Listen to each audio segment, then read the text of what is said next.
The gravel cracked beneath my tires as I pulled into the circular driveway of Briar House, the Laurentis family's aging estate tucked just east of Mount Rainier.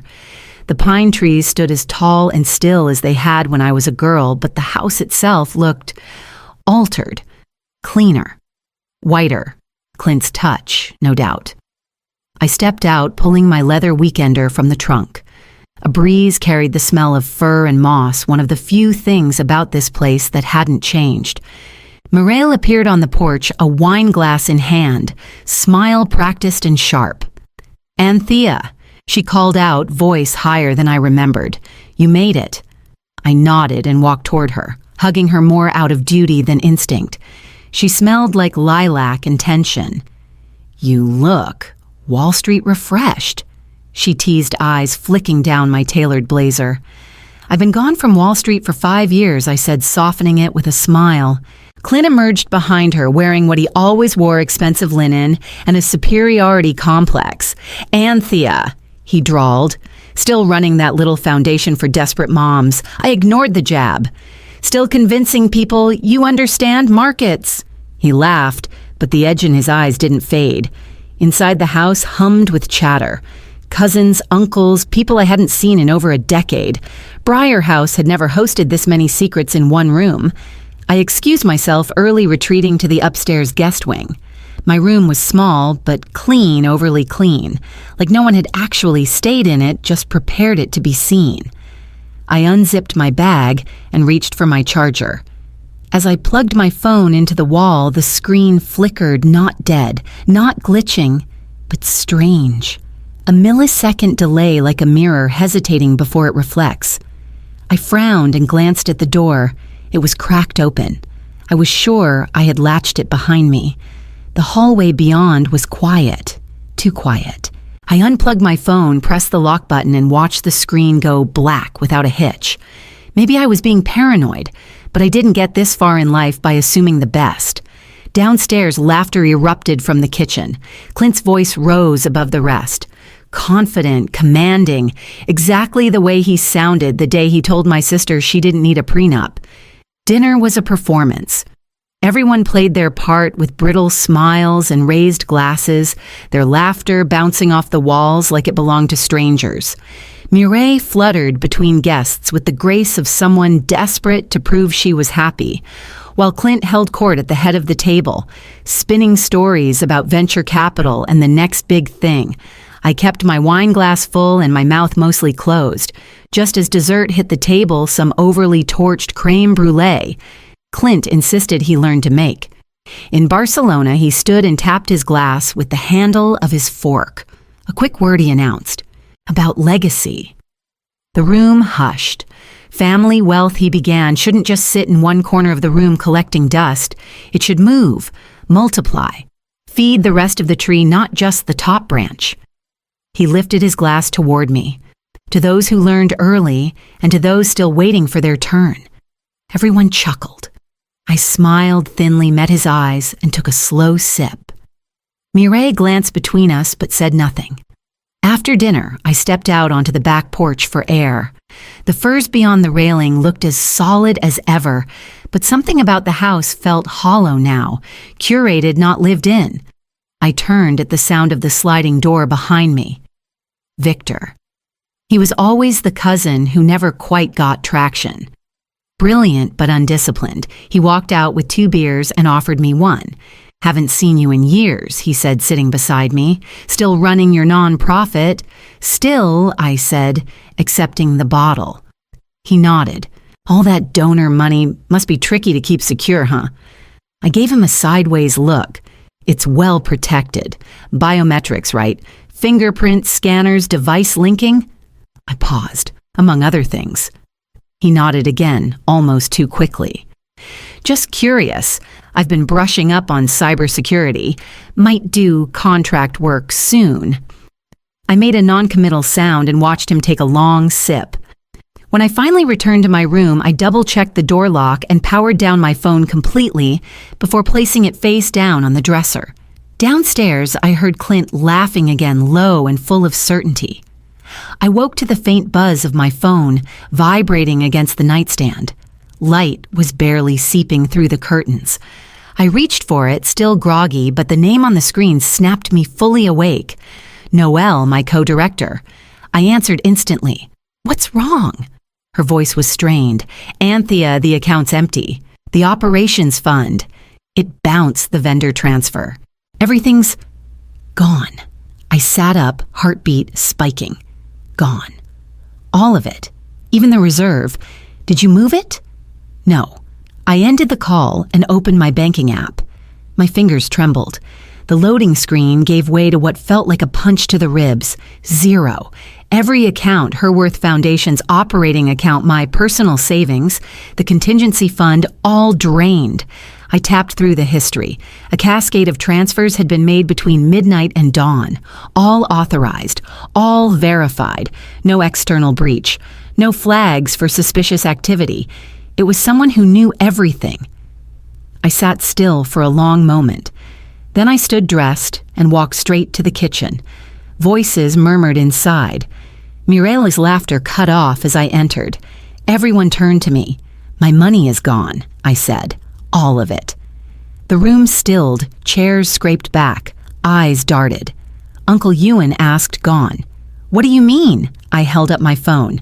2012 du Kunterkallers moved out of my accounts between 12:06 and 4:11 a.m., all verified with credentials only I should know. A hush. Aunt Renata covered her mouth. Victor paled. Only 2 people didn't move. Mireille clutched her coffee like it might anchor her to the floor. And Clint, he didn't even blink. He leaned back in his chair, crossed one leg over the other, and smiled. "You owe us anyway," he said. "You just got there first." It was said like a joke, but his eyes were hard, watching mine. I didn't flinch. I didn't blink. I just took in the room, the silence, the guilt that hung between breaths. And then I finally understood what kind of war I had just walked into. I wasn't born into wealth. I earned every dollar with sleepless nights, cheap coffee, and a refusal to quit. At 18, I worked the front desk at a motel until 2 a.m., then caught the 5:15 bus to campus. I slept in 2-hour bursts, between lectures, wrote term papers behind the cash register, and kept my GPA clean enough to secure a scholarship.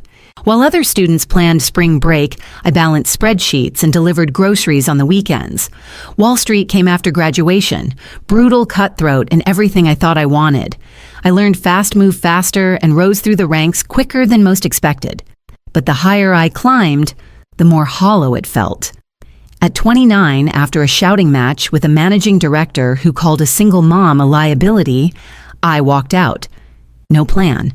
Just a fire in my chest and a list of names. Women I'd mentored, guided, watched, get steamrolled. I founded Herworth with the severance I negotiated like a shark. A financial literacy nonprofit for women with no backup plan, no second chances.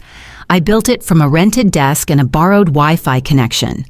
Over time, it grew one workshop, one donor, one story at a time. When our parents died, I coped the only way I knew how: data and service. I processed the loss in silence, wrote the obituaries, paid the probate lawyer, and went back to work. Mireille, she unraveled, dropped out of school, took jobs she didn't care about, drifted into Clint's orbit like a leaf caught in a storm drain. He was charming at first. He knew how to perform competence, how to make people feel small with a compliment, but he always looked at me like I was a rival, not family. The jokes, the smirks, the subtle digs, they weren't careless. They were strategic. I didn't see it then, but now I know Clint didn't marry my sister to build a life. He married her to get close to mine. And now, sitting across from me at the family kitchen table, he thought he'd finally won. I returned to my room and locked the door behind me. My phone had finished charging, but something in me itched. I opened my laptop, launched my diagnostic software, and scanned for irregularities. There it was. A Logan attempt from my own device, time-stamped while I was downstairs. Then another one from just before sunrise, successful. All from within the same Wi-Fi environment. I opened the system logs. The fingerprint scanner had been bypassed. Or replicated. I scanned the room again, slower this time. My gaze landed on the desk lamp. Its base had a faint seam, newer than the rest. I slid my finger underneath and felt it a wafer-thin fingerprint pad, hidden, wired, active. They had cloned me. My breath caught, but I didn't freeze. I knew who had the skill. Only one person in this house ever bragged about biometric bypassing during a Thanksgiving after too many beers. Victor. I found him out by the shed, smoking with a beer in hand, staring at the tree line like it might tell him what to do next. "Did Clint offer you a deal?" I asked quietly. He stiffened. "I don't want crypto debt," I pressed. "He said he'd cover it if you helped him get in." His face crumpled like paper. I didn't think he'd actually move the money. He said it was just a test, a scare. "You installed a fingerprint clone, Victor." He tried to stammer out something else, but I lifted my phone, tapped the screen. The recorder had been on since I left the house. "I'm not yelling," I said. "Not yet." His mouth opened again, but I walked away before he could lie to me a second time. Back in my room, I scrolled to a familiar contact and typed one word, "Now." Detective Lenora Harmon responded within seconds. "Be there in under 2 hours. Tell no one. Do not confront further. Sit tight." I locked my phone, tucked it away, and sat by the window watching the shadows shift across the grass as Clint laughed somewhere below me. I stepped back into the living room with my phone still warm in my palm. Clint sat sprawled on the leather couch, legs wide like he owned the place. Mireille stood behind him, arms folded so tightly I thought she might disappear into herself. Victor hovered near the fireplace, face-pale eyes flicking between me and the floor. I cleared my throat. "I've contacted law enforcement, Cybercrimes Division. They're on their way." The room cracked. Clint shot to his feet, knocking a coaster to the ground. "You're not serious." I didn't blink. "I am." He moved fast. Too fast. In 2 strides, he was reaching for my phone. "You're not bringing cops into this house," he snapped, grabbing for my wrist. But Uncle Ewan stepped between us like a wall. "Back off," he barked, eyes locked on Clint with a quiet fury I hadn't seen in years. Clint held his ground, breathing hard. I took the moment to slide my bag from my shoulder, unzip it slowly, and pull out a thick folder, navy blue, stamped neatly in silver backup evidence. Mireille flinched when she saw it. Her eyes jumped from the folder to my face, and I met them fully for the first time since I arrived. "Was it worth it?" I asked, voice low, not accusing, just tired. Her lips parted, but no sound came. She looked away. I turned to the rest of the room. I have full digital logs, biometric timestamps, IP matches, even photographs. Everything taken during the log-in attempts is stored and backed up in real time. I wasn't careless. I was prepared. Clint scoffed. "You're bluffing." I didn't respond. I didn't need to. He saw it in my eyes. I dropped the folder onto the coffee table like a stone dropped in still water. "If anyone has something to say, say it now. Otherwise, you'll be saying it to a badge." No one spoke. I walked toward the window and pulled the curtain aside just enough to see the long driveway winding through the trees. And there, rising slowly through the dust, were headlights. Clint's voice was climbing fast and wild. "You think this is legal? You think you can just drag the cops into a private family matter? I'll have you sued for slander, Anthea, for invasion of privacy." For the front door exploded open with a crack that echoed through every wall of Briar House. Clint stopped mid-rant. 2 uniformed officers entered, followed by a woman in dark jeans and a black blazer, her badge already out. "Ms. Anthea Laurentis?" she asked, scanning the room. I stepped forward. "Detective Lenora Harmon, Portland PD," she continued. "We received a formal fraud alert tied to your banking institution. Their cybersecurity division has traced multiple unauthorized transactions to this location, including specific device IDs and IP access points, consistent with your login environments." Clint's mouth opened, but no sound came. I reached into my bag, pulled out my phone, and unlocked it with a single tap. I handed it over to Lenora. I run a keylog trace and biometric capture protocol on all admin sessions, I said quietly. Last month, we had a breach scare. Since then, it's been standard on my devices. She scrolled through the evidence. Timestamps, IP matches, and one photo after another of Clint hunched over my laptop, his face unmistakable. She handed it to the nearest officer. "Book him," Clint finally snapped. "This is entrapment." "You set me up," I looked at him steady. "No, I protected what I built. There's a difference." He thrashed once as the cuffs snapped around his wrists. Mireille gasped but didn't move. And then from somewhere deep in her chest, her voice broke through. Cracked. Raw. "You said she wouldn't be able to prove it." Clint twisted to face her fury cutting through his smirk. "You think you're safe now. You're nothing without me."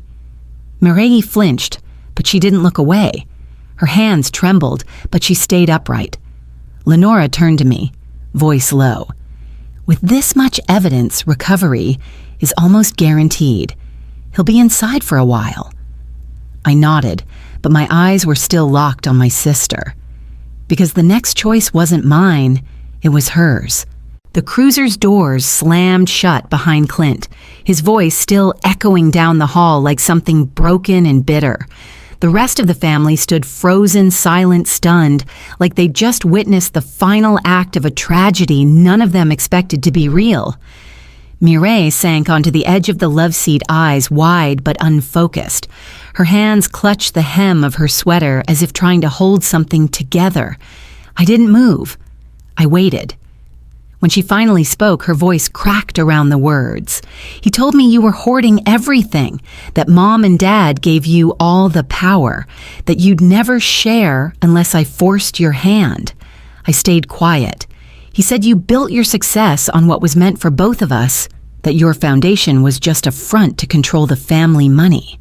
Her eyes met mine. I believed him. I nodded once. Slowly. "You had a key to my home, Mireille. You could have called, walked through the door, but instead, you let him into my life and into my accounts. You chose to steal my future." Tears clung to her lashes, but she didn't wipe them away. She just sat there, hollowed out by the truth of what she'd done. Clint's voice came back one last time, sharp and full of venom as the cruiser pulled away. "She'll never forgive you." But this time, it wasn't me who answered. Mireille stood, legs shaking but spine straight. Her voice was quiet, but the air shifted with it. "I don't need forgiveness," she said. "I need to wake up." And for the first time in years, she looked like herself again, frightened, yes, but no longer owned. Lenora gave her a long, unreadable look, then turned and left through the open door. I stayed there watching Mireille as the silence settled. The damage was done. The lines had been drawn. But something unspoken passed between us like the first moment after a storm when you realize the roof held. 3 weeks passed. Quietly, unevenly. The bank recovered 98% of the stolen funds thanks to airtight logs, biometric matches, and Lenora's relentless follow-up. The remaining 2% was covered by fraud insurance. On paper, her worth was whole again. But money wasn't the piece that needed the most repair. Mireille moved into my guest room the day after filing for divorce. No dramatic scene, no explanation, just a single bag and a look that asked for no questions. I gave her space. We spoke in soft routines, coffee dishes, laundry. Slowly, something thawed. She started attending therapy, then asked if she could sit in on one of Herworth's Wednesday sessions. I let her. The second week, she asked if she could help. Now she comes early to set out chairs and stays late to sweep the floors. Tonight, we stood side by side at the kitchen counter chopping sweet potatoes for dinner. The scent of rosemary and butter hung in the air. The rhythm of the knife was steady, comforting. Out of nowhere, she spoke. "I was never angry at your success." I paused but didn't speak. She continued, eyes fixed on the cutting board. "I was angry I wasn't strong enough to try. It was easier to believe I'd been cheated than to admit I gave up." I set my knife down. "Then let's start there." She nodded just once. Not a tear in sight. No apology, no performance, just truth. We finished prepping in silence. But it wasn't heavy like before. It was full. Like something had been excavated and in its place was something raw but real. Later that night, I found her asleep on the couch, one of our old childhood photo albums open on her lap. She had circled our mother's handwriting in the margins. The next morning, she asked if we could repaint the back porch together, and just like that, the ground beneath us began to settle. Not perfectly, but enough. We went back to Briar House the following month, not for a reunion, not to reminisce, but to reclaim it. The shutters had started to peel, and the garden beds were wild with weeds. The air still carried traces of old laughter and old lies, but we came prepared with brushes, paint buckets, and new rules. Only those who had stood in truth were invited. Uncle Ewan brought his hammer and a half case of beer. Aunt Renata brought fresh rolls and held Mireille's hand longer than she had in years. Even Victor came silent and sober, his eyes lower but his help steady. We sanded down the railing Clint once leaned on, repainted the walls he had filled with bravado. Mireille pulled up every root of the ornamental hedge he planted. She said nothing, but her hands moved with quiet intent. I watched her from the porch, remembering the little girl who used to build blanket forts in my room and cry when I took down her paper signs that said, Mireille's World. Somewhere between then and now, we lost each other. Somewhere between now and tomorrow, we might begin again. By sunset, the front of Briar House was brighter. The siding gleamed under fresh paint. The porch smelled like pine and lemon soap. We sat on the steps with lemonade and warm rolls, the silence easy for once. I looked around at the people still here, not perfect, but present. And I thought of the lies I once accepted. That family meant endless tolerance. That blood meant unquestioned access. That peace was something earned by giving more again and again until nothing remained. I know better now. I turned on my phone camera and hit record. If someone tells you family is an excuse to surrender, walk away, because blood entitles no one to rob your peace. I ended the recording, set my phone down, and watched Mireille laugh softly at something Aunt Renata said. The past didn't disappear, but it didn't own us anymore. The house didn't either. It belonged to who we were becoming.